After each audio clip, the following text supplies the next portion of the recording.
CrossFit Queen Creek, what's going on? Coach Rob coming at you with another at-home video. This time we're working for Monday, the 6th of April, 2020. We got some gymnastic movements going on today and some real basic stuff that you can just do with just everything around the house. So we're gonna get started right up out of the gate. We got a couple of different movements we're gonna talk about today. The most scaling options that we have are going to be for our gymnastic movements that we're working in our skill work today, which is working on our handstands. Okay, so I'm gonna bring Alea in. She's gonna assist in the demonstration of these movements. The first thing that we're gonna be doing is we're gonna be working for 10 minutes of handstand practice at whatever variation challenges you. Meaning, no matter where you're at in your progression for your handstand skill set, there's definitely something that we can do to challenge you to make that forward progress toward holding those handstands.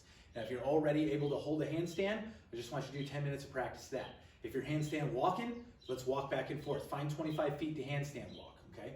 But if you're not quite there yet, the first progression that we're gonna work on is the handstand hold. So let's go ahead and pop up into a handstand on the wall here.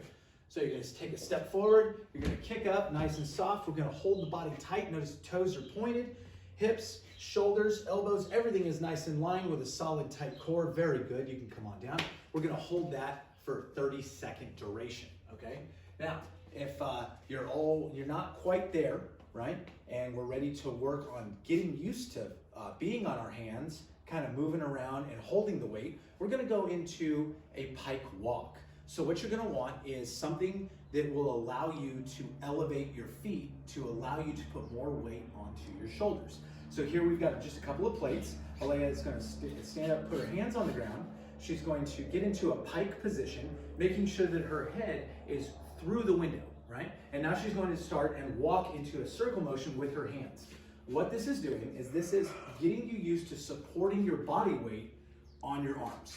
And you're learning how to stack, make sure that you keep that head through the window, and you're learning how to stack that weight onto your shoulders, moving yourself all the way into a circle. So if you're not holding 30 seconds, one walk around and one full circle will be exactly what you're looking for as far as repetition or time duration for working on that particular skill set.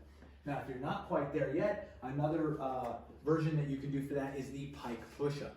That's developing that strength in order to press your body up and support your body weight overhead. So with a pike push-up, we're gonna start with our feet below our hips, okay? We're gonna come down, we're gonna touch the ground, and we're gonna walk out so that we're in a pike position. Get up onto your toes, and our hands should be just about underneath the shoulders. And as I come down, I'm gonna make sure that my elbows go back and my head goes forward so that I put myself into a tripod position with my head and my hands being in a triangle. Then from here, I'm gonna press up and through the window. So my head should go through my arms, and then I'm gonna come back down just like this and press up. Back down into that triangle and back through. This is gonna do a couple things. One, it's going to get you used to supporting that weight on your shoulders overhead. Two, it's going to give you good practice for those handstand push-ups that you're working toward in that triangle position. Because once you get up against the wall and you're doing the handstand push-ups, you're going to want to have your hands and your head in that triangle position with the elbows back, pressing up and through. So you're going to get a little progression work on all the above there. That's going to do it for our gymnastics. Now, if we're not even to the point that we can do the pike push-ups, then we can grab a set of weights, grab a set of dumbbells, and we can work on shoulder strength by bringing those up into the front rack position and then pressing upward. When you press upward, you want to make sure that you're getting that head through the windows. Your biceps should be covering your ears so that your wrists, elbows, shoulders, and hips, knees, and ankles are all in a straight line. And we bring those back down, and then we press back up. So if you're doing presses, I'd like to see 10 reps, okay? I'll do it from the other side, pressing up through the window, coming back down, elbows high in that front rack position. So punch the ceiling and bring it back down for 10 repetitions. Once we're done with that 10-minute duration of working on that, we're gonna move into an EMOM, okay? Now, pop quiz, what's an EMOM? Every minute on the minute. So if you haven't done so yet, make sure that you download that smart WOD timer. When you download that smart WOD timer, you can go ahead, you can set your time. I'll show you here one more time. let's go ahead and zoom in on the camera. Whoops, that's the calendar, sorry. So let's point out that one right there, smart WOD timer. We're gonna touch that. That is not it. There we go. And we are looking for the purple button that says EMOM, every minute on the minute. When I touch that, it's going to give me the first time duration, which is going to be minute, and then how many rounds are we going to do? This is a 15-minute round, 15-minute EMOM, so we're going to change that to 15. Okay, and so it's going to give us 1 minute rounds for 15 minutes. As soon as we set that old timer there, it tells us 1 minute rounds 15 times. As soon as we touch the go button, it gives us a 10-second countdown, and then it goes. It'll give you a 30-second warning, and then it will also give you a 5-second warning. So whenever you're doing an EMOM, you want to do the work for about 45 seconds. So you want to be done with the movement here within 45 seconds so that you have time to get recomposed and move on to the next movement. So the first movement that we're going to be looking at is pull-ups. Now, we'll go over pull-ups here real quick, and then we'll go into the scaled versions. Let me get these reset here real quick. So with the pull-ups, if you have yourself a pull-up bar or you have a ledge that you can use as a pull-up option, we can use a lot of different things when it comes to doing pull-ups. But a couple of things about pull-ups. If you're at the point to where you're doing pull-ups, okay, and we're going, what I'd like to see happen here is instead of pulling straight up, I'd like to see you pull to your sternum. So when we go ahead and we jump up onto this pull-up bar, we're here like this. What we want to do is we want to look up and we want to pull to our sternum. And we're going to go through and we're going to do 3 repetitions in that first minute, okay?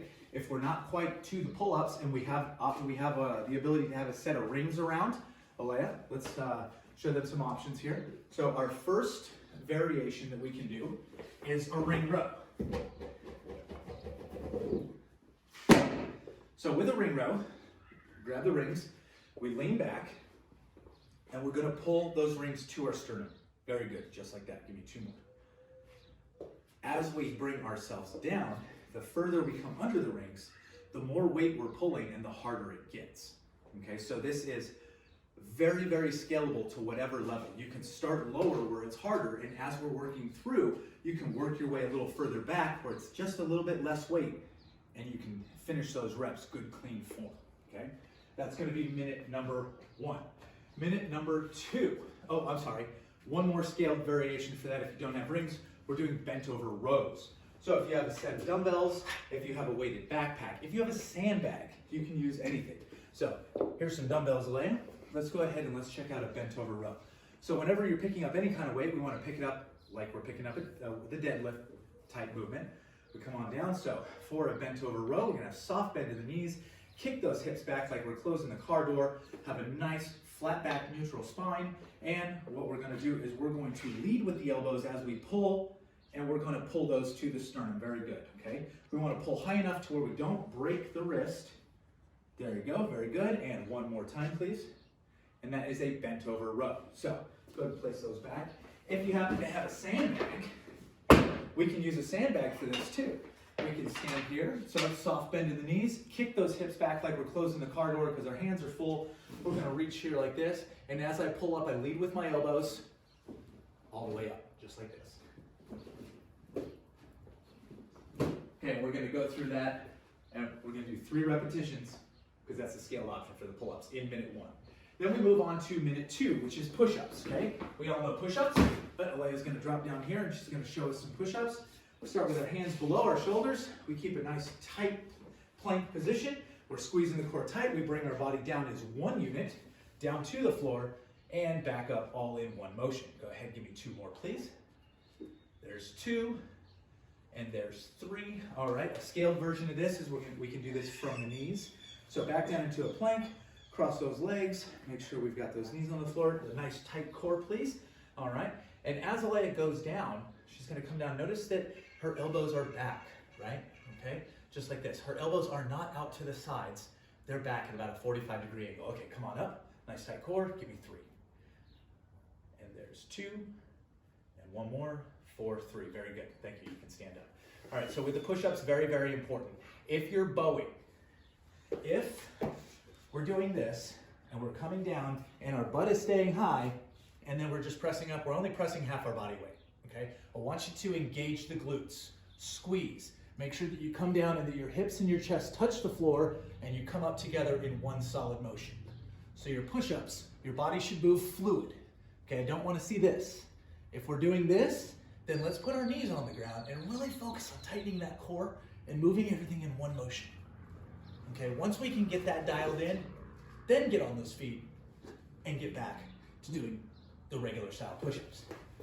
All right, then we're gonna go into squats. Oh yeah? All right, so let's go ahead and face that direction at 45, very good. So feet underneath the hips. As we come down, we're gonna take the hips back. We're gonna drive the knees out over the toes, down in the bottom, and all the way back up, making sure that we keep our chest tall, and we're showing that logo the whole way. So let's go down again, and up, and one more time, please. And that is your air squat. So, thank you. We're doing 3 pull-ups, ring rows, or bent over rows, 7 push-ups, and 9 squats in an EMOM format. So minute 1, minute 2, minute 3, and we're gonna go through that 5 times, basically. That's what that comes down to. Once we're done with that EMOM, we're gonna move into a time trial. We're gonna do 3 rounds of this with 1 running time, and you're gonna score by your overall time, what it took. You're gonna go out, you're gonna do a max effort 400-meter run. Now, I know normally I say, if you don't know your distance, then run for a duration of 2 minutes, but that doesn't apply in this application. Because we're going for time, we can't just sub a time in. So I want you to actually go out, if you have an activity tracker, they're all GPSed, you can go figure out what 400 meters is, okay? It's basically, it comes down to 1/4 mile, all right? So we're gonna go out and we're going to do a max effort, all out 400-meter run, and then we're gonna let our body rest for 3 to 5 minutes. We're gonna get a complete rest, we'll be fresh, and then we go back in for round 2, another 3 to 5 minute rest, and then back in for round 3. As soon as you cross the finish line at that 400-meter mark, that's your time. That's what you're gonna score into WODify. So, hope this helps. If you have any questions, comment below. The YouTube channel is up and running. If you go to it, make sure you subscribe. That way you get notifications when these videos do pop up. Hey, like always, guys, I want you to have fun. Make sure you're logging into WODify. I'd like to see how many people are doing these workouts, how many people are watching the videos, and Alea, our guest demonstrator, has a tip of the day for you. She wants to make sure that everybody knew this, so I think the rings might be in the way, I hope not, but here we go. Tip of the day from Alea says, always have fun and do your best. So that being said, have fun, do your best. I'll see you next time.